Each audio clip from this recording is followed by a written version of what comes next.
My friends, let's talk about Henry Nowak. Once again, I'm not going to stop talking about him.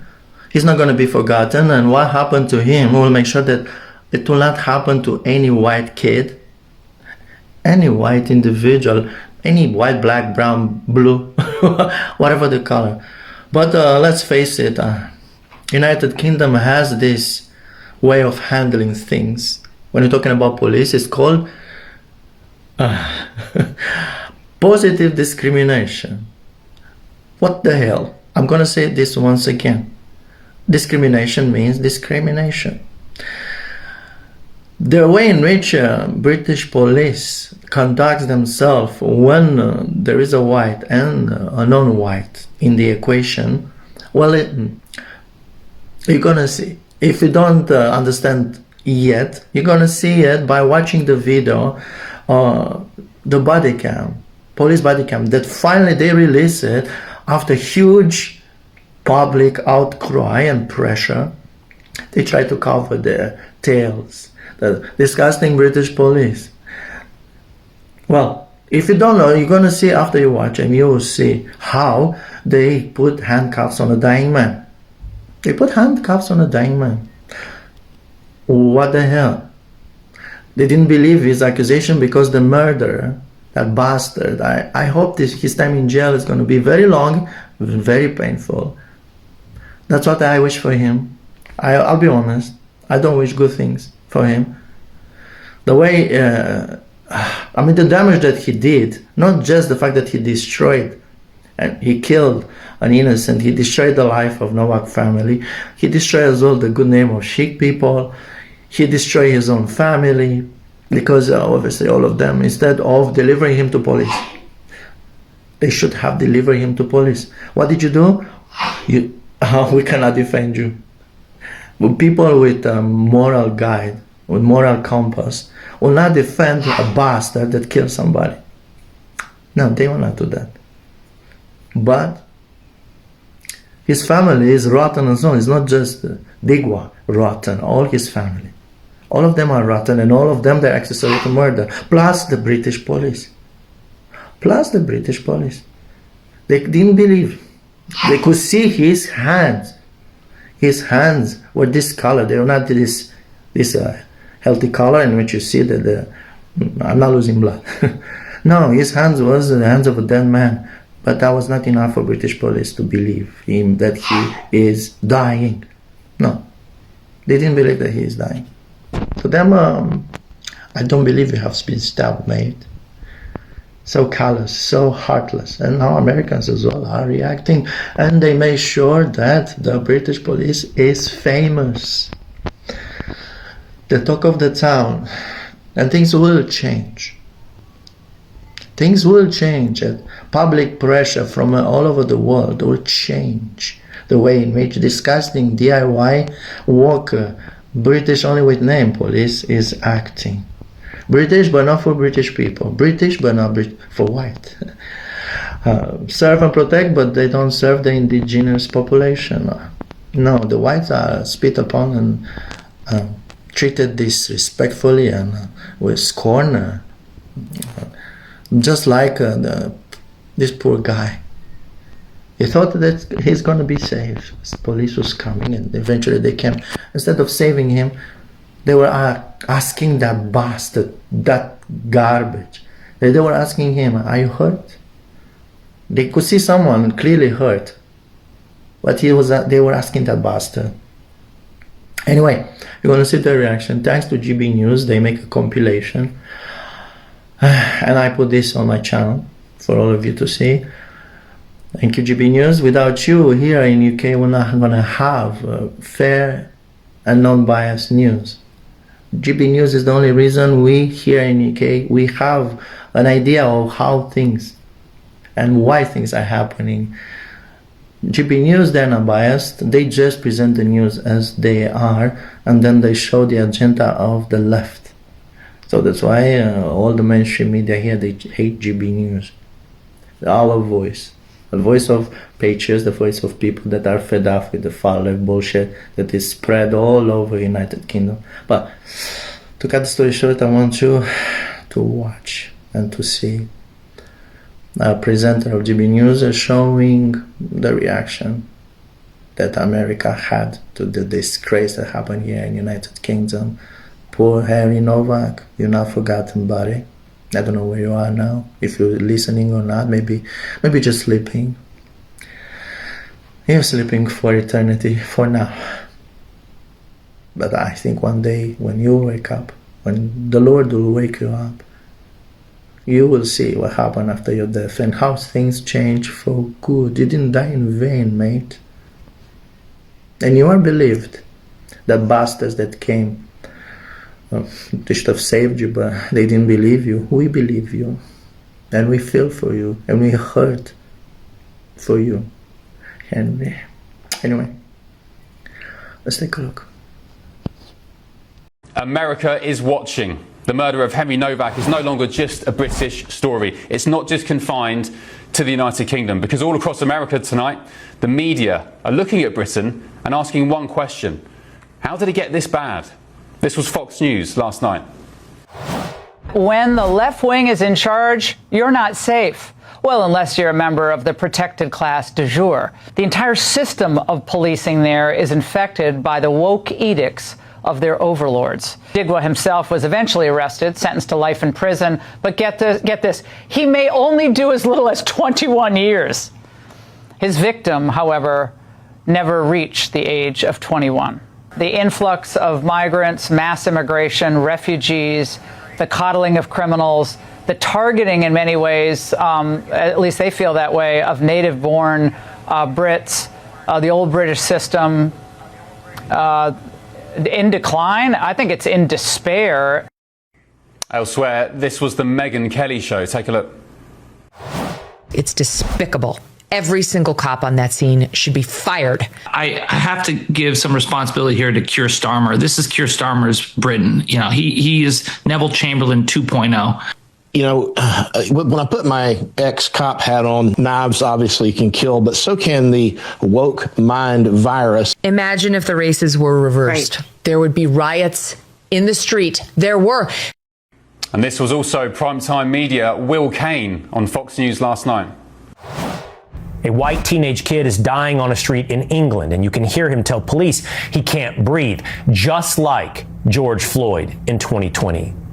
So why do some victims become symbols while others do not? It didn't stop there. This was Real America's Voice.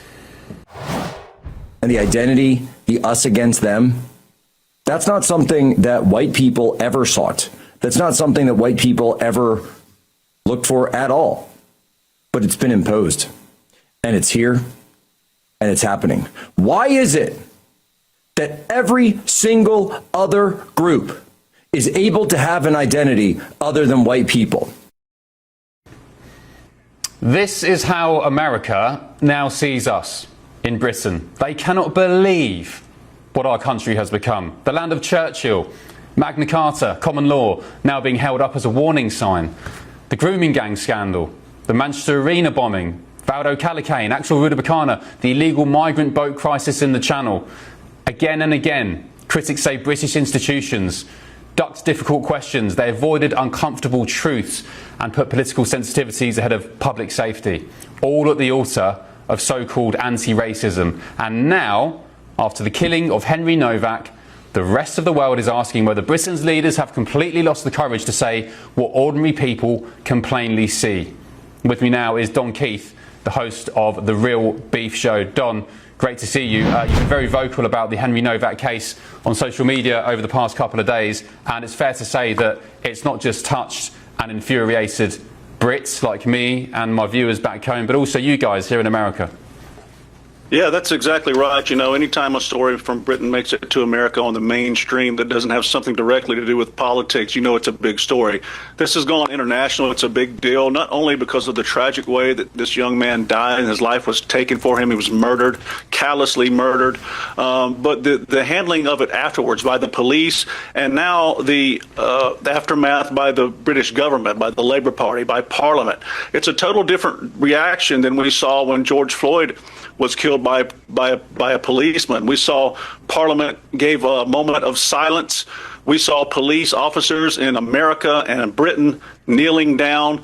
We're not getting that same treatment for Henry Nowak. Where's his moment of silence from Parliament? Where are the officers kneeling? You know, I just saw yesterday in the Southampton protest, the protesters there were asking the police officers to kneel, and the police officers there refused. Why is George Floyd's death so much more important to the police officers and to the politicians than the death of Henry Nowak? So it's just really tragic indeed. And I have to agree with folks like Jack Posobiec, who says, you know, when are white people going to get their recognition, when they're going to be treated equally? That's not happening right now. You gave a couple of examples there. It seems like every week in Britain now we're seeing another example of white folks getting the short end of the stick. We saw just recently the 2 girls who were raped. Their rapists got off without any jail time. We know that's now gone up for appeal. Keir Starmer, after public backlash, just sent that up for appeal. We've got the white police officer who was attacked by Muslim men in Manchester. That guy got off with no jail time, basically acquitted because of a hung jury. White preachers being arrested for preaching on the street. White women arrested for praying silently in their head near abortion clinics. We've got according to Lord Malcolm Pearson, the 250,000 girls raped since the turn of the century by predominantly Pakistani Muslim men. And then we've got the political targeting of people on the streets, figures who try to utilize that supposed free speech that Keir Starmer told Donald Trump and J.D. Vance that you have still in the Oval Office. We see now that there's more than 12,000 arrests of British citizens for non-violent speech offenses. These folks are mostly white, trying to speak their mind. So where is the justice for white folks? And you just can't blame them for the outrage.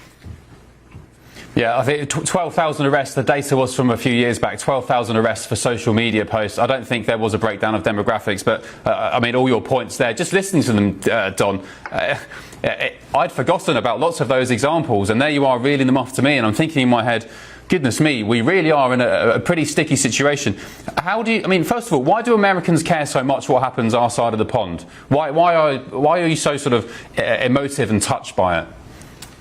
Well, as I see it, Great Britain is the litmus test for the rest of Western civilization. You're not as big as America, but you do have 80 million people. You're a small island nation, and like I said, you're the litmus test. If you can fall, that lets me know that it's possible in America. It's possible for the rest of Europe and Western civilization. So everyone's watching Great Britain really close right now. Listen, Great Britain was supposedly the birthplace, the birthplace of modern democracy.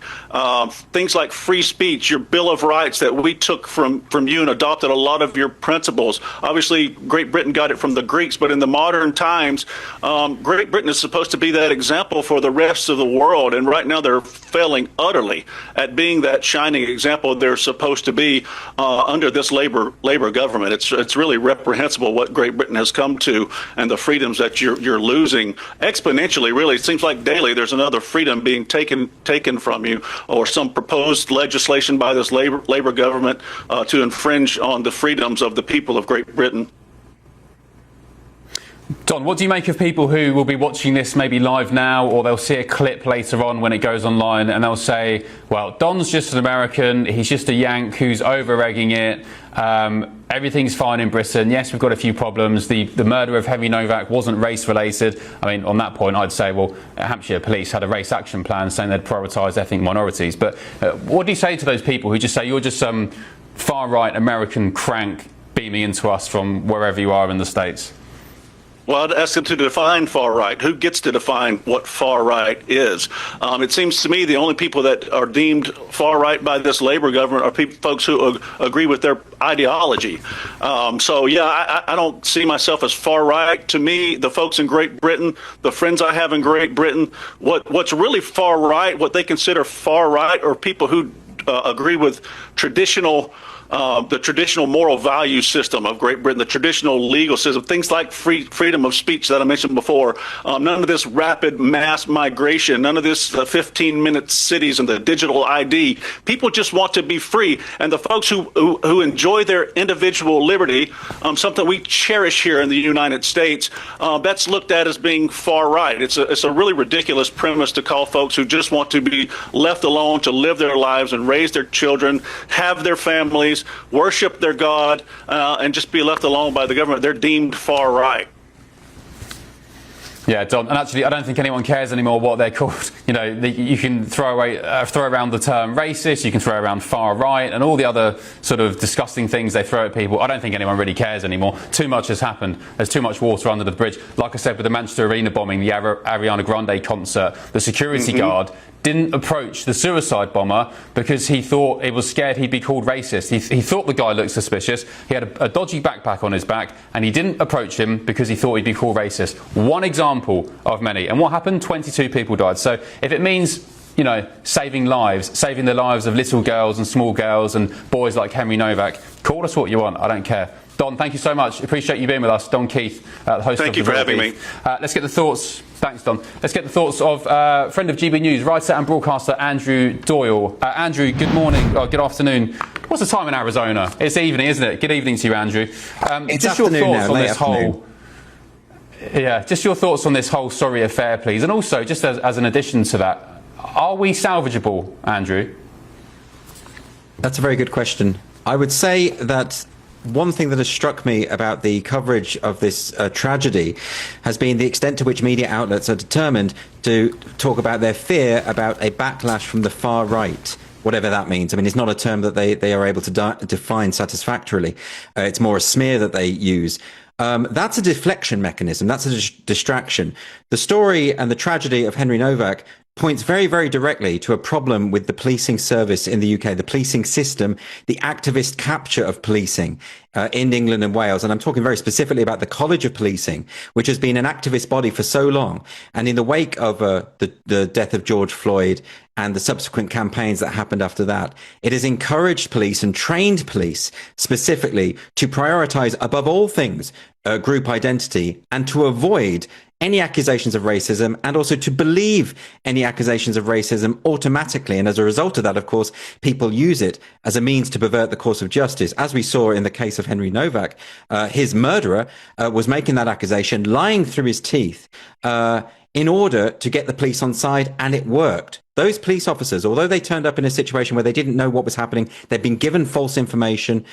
All of that is understandable.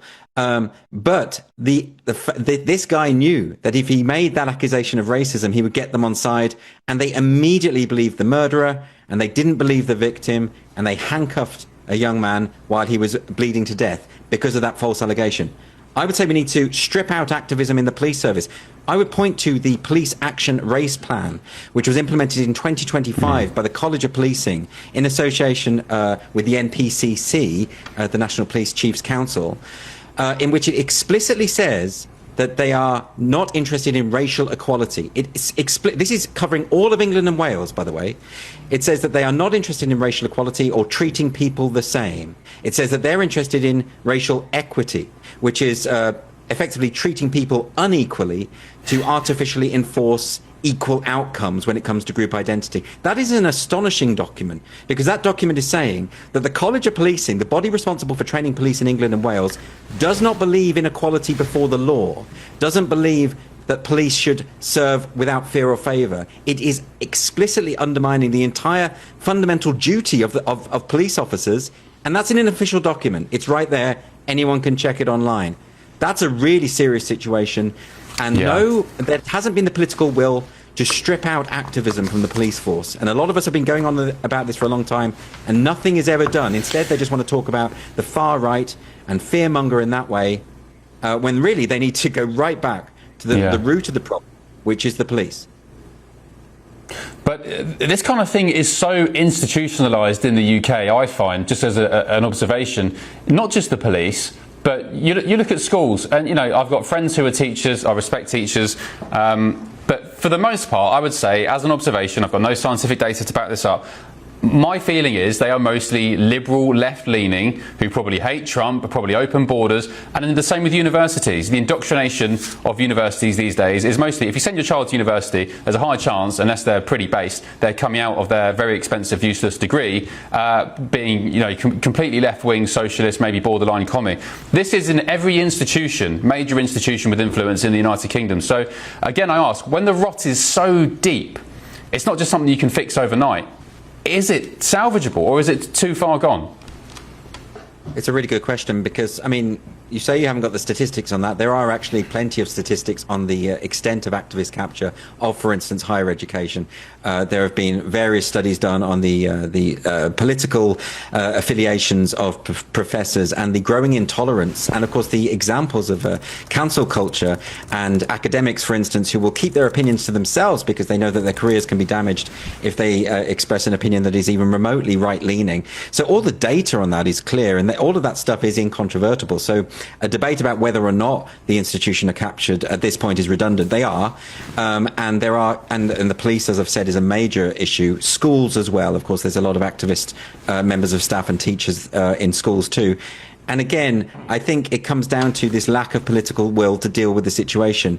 Perhaps it's possible that some people say it is too late for instance, universities, and that we have to set up whole new universities. And that might be true, but you can't do that with the police, and you can't do that with with education for younger people. We have a school system. We have to actually address it. We've also got the unions. The teaching unions are also very captured by this. It requires Parliament. It requires politicians to actually get a grip of this. It requires whoever's in charge to scrap the College of Policing, which is no longer fit for purpose. So far, that hasn't even been mooted. It hasn't even been discussed in Parliament. Yeah. Well, why not? Yeah, it sounds like a long job. It sounds like a job that would take decades in my book. But yeah, we'll see how it pans out. But it's just an interesting observation here in America, seeing how it's touched American media, American commentators. It's the Henry Nowak case. It's hurt and angered Britain, but it's also really cutting through here, which is interesting to say the least. Andrew, thank you so much. Appreciate it, my friend. Thank you for coming on the Late Show Live. White lives matter. I'm going to say this once again. White lives matter. Our lives matter as well. Did you hear, British police? Our life matters as well. All lives matter. But to you, British police, is not really clear because you are indoctrinated and brainwashed by this positive discrimination crap. White lives matter. Black lives matter. Brown lives matter. All lives matter. Let's treat everybody equally. Nobody should have no special privileges. It's time for sheiks to lose their privilege, that idiotic privilege of wearing daggers, even though they are ceremonial. In this case, it was not ceremonial at all. It was a weapon of destruction, of murder. It was nothing ceremonial, and the bastard used it to cause severe damage and death. It's time for sheiks to lose their right to wear daggers everywhere. Enough. They're not special. There's nothing special about anybody. I'm not special. I don't want nothing. No special privileges from me. I don't need. Nobody needs to accommodate me, to give me special privileges because I'm a Christian. I don't need special room of prayer. I don't need special time of prayer during my work.